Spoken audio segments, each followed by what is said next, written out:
Tabik pun. Ya pun. Salam Fransiskus. Berjiwa besar. Selamat pagi suster, bapak, ibu guru, dan teman-teman. Sebelum kita memulai kegiatan kita pada pagi ini, marilah kita mulai dengan berdoa.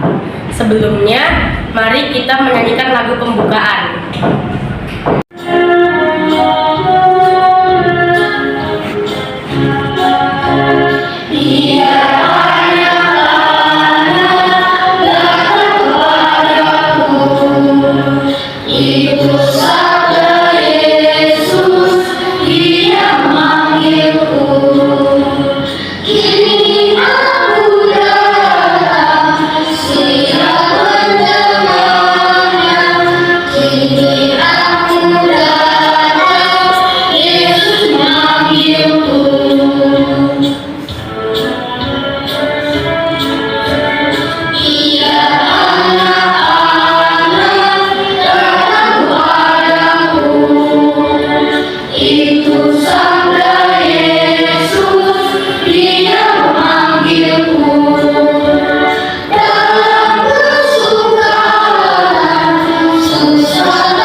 Marilah kita berdoa dalam nama Bapa, Putra, dan Roh Kudus. Amin.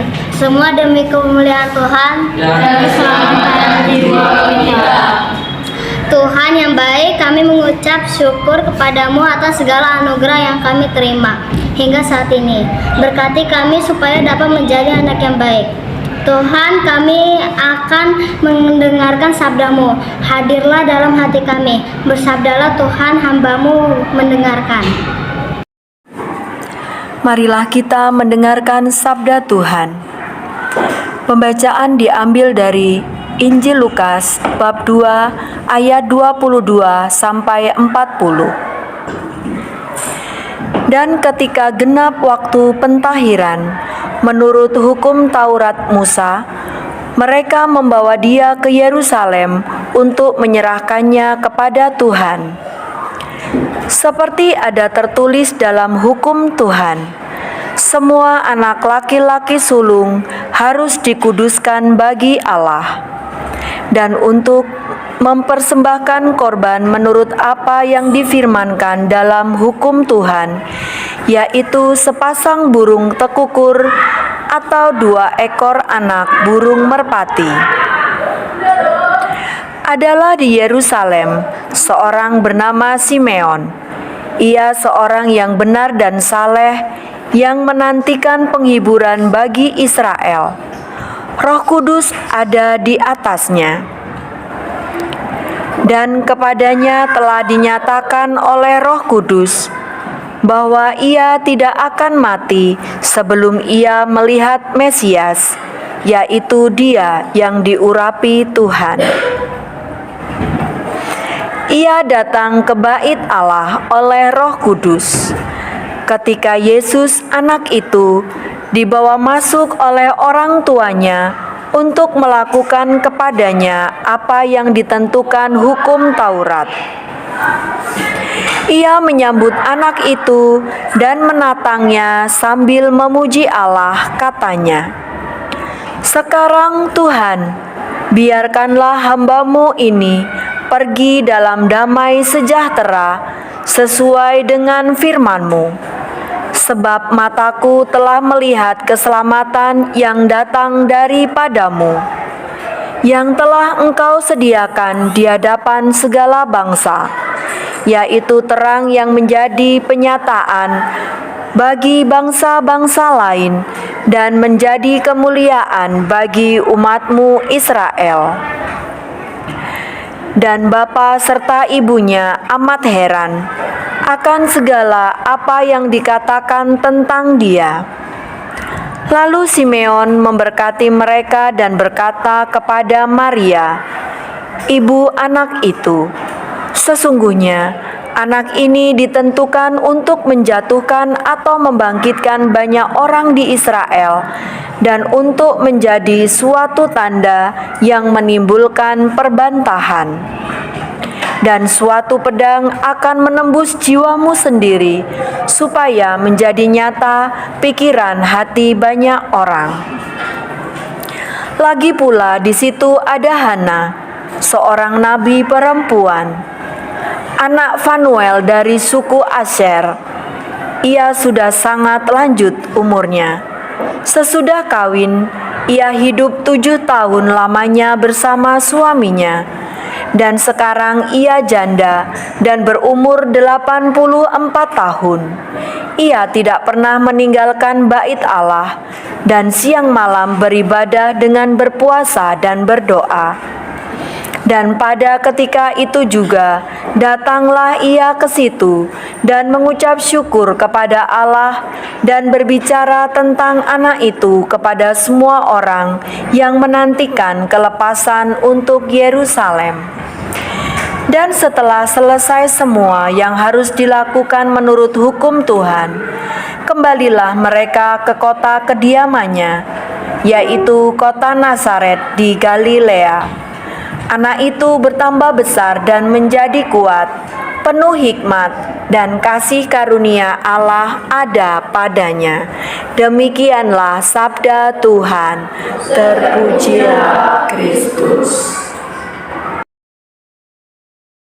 Renungan hari Jumat 2 Februari 2024. Pesta Yesus dipersembahkan di bait Allah. Perayaan Yesus dipersembahkan di bait Allah ini menandakan iman dan kepercayaan kita bahwa Yesus itu sungguh Allah dan sungguh manusia. Kita mendengar kisah-kisah dalam Injil yang menunjukkan sifat kealahan dan sifat kemanusiaan Yesus. Misalnya, setelah 8 hari, Yusuf sebagai ayah melakukan ritual penyunatan bagi anak laki-lakinya sebagai bentuk keanggotaan baru bagi bangsa Israel. Anak laki-laki yang satu dan sama resmi menerima nama Yesus, nama yang disampaikan malaikat sebelum ia dikandung di dalam rahim Maria. Selanjutnya, setelah 40 hari kelahirannya, Maria dan Yusuf membawa bayi Yesus ke Yerusalem. Inilah bentuk kesaksian iman sebagaimana kita dengar dalam Injil hari ini. Peristiwa Yesus dipersembahkan di bait Allah ini menjadi wujud nyata sabda Tuhan yang dinubuatkan oleh Maleaki yang kita dengar dalam bacaan pertama. Atau sebagaimana dikatakan dalam surat kepada umat Ibrani, kurban dan persembahan tidak engkau kehendaki, tetapi engkau telah menyediakan tubuh bagiku. Kepada kurban bakaran dan kurban penghapusan dosa engkau tidak berkenan. Lalu aku berkata, sungguh aku datang, seperti tertulis dalam gulungan kitab tentang aku, untuk melakukan kehendak-Mu ya Allah.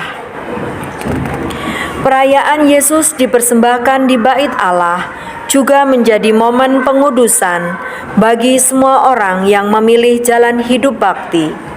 Juga menjadi hari penuh kenangan dan syukur bagi semua anggota hidup bakti yang telah mempersembahkan diri untuk melayani Tuhan di dalam gereja.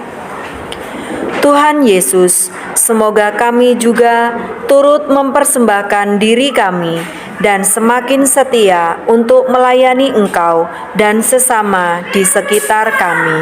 Amin.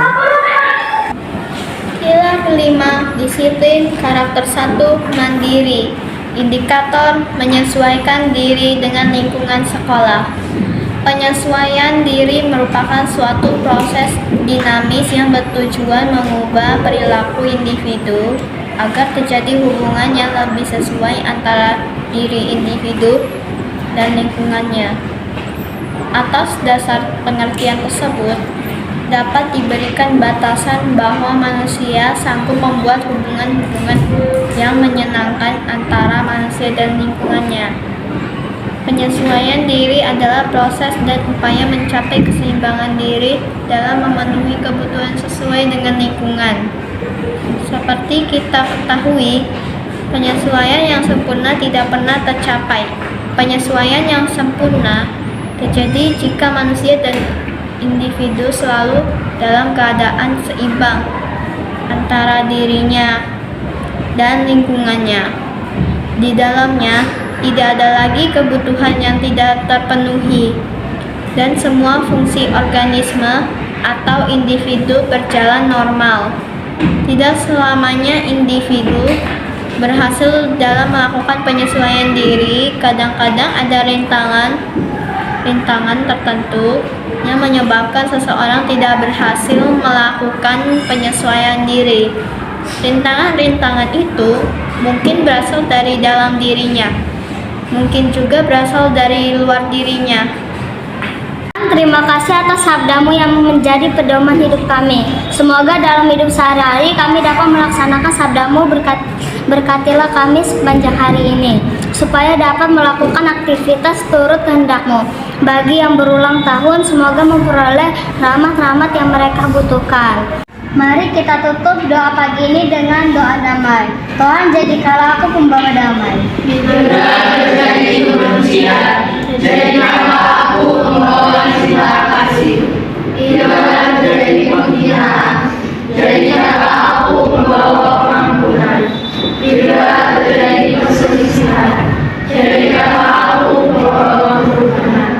Bila terjadi kebimbangan, jadikanlah aku pembawa kepastian.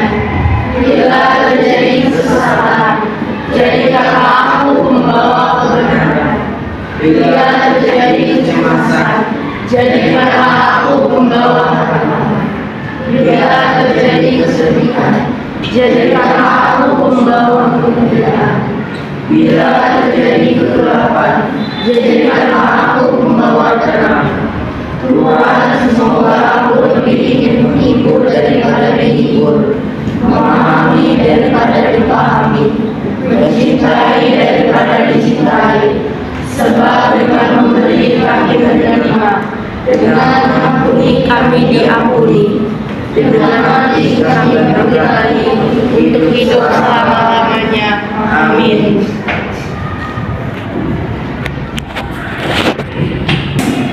Santo Fransiskus Assisi,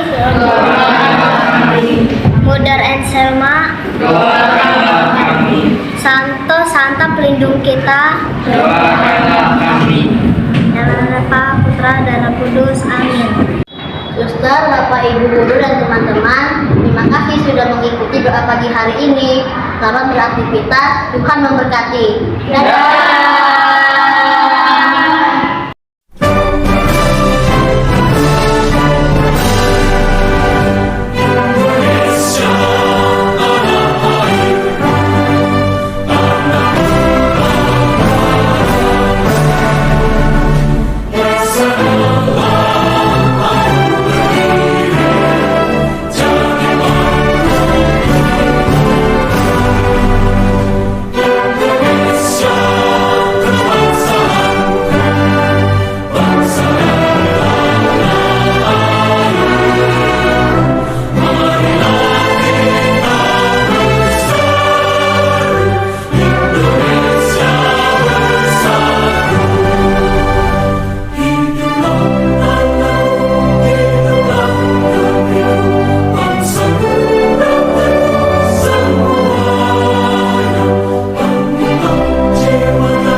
kasih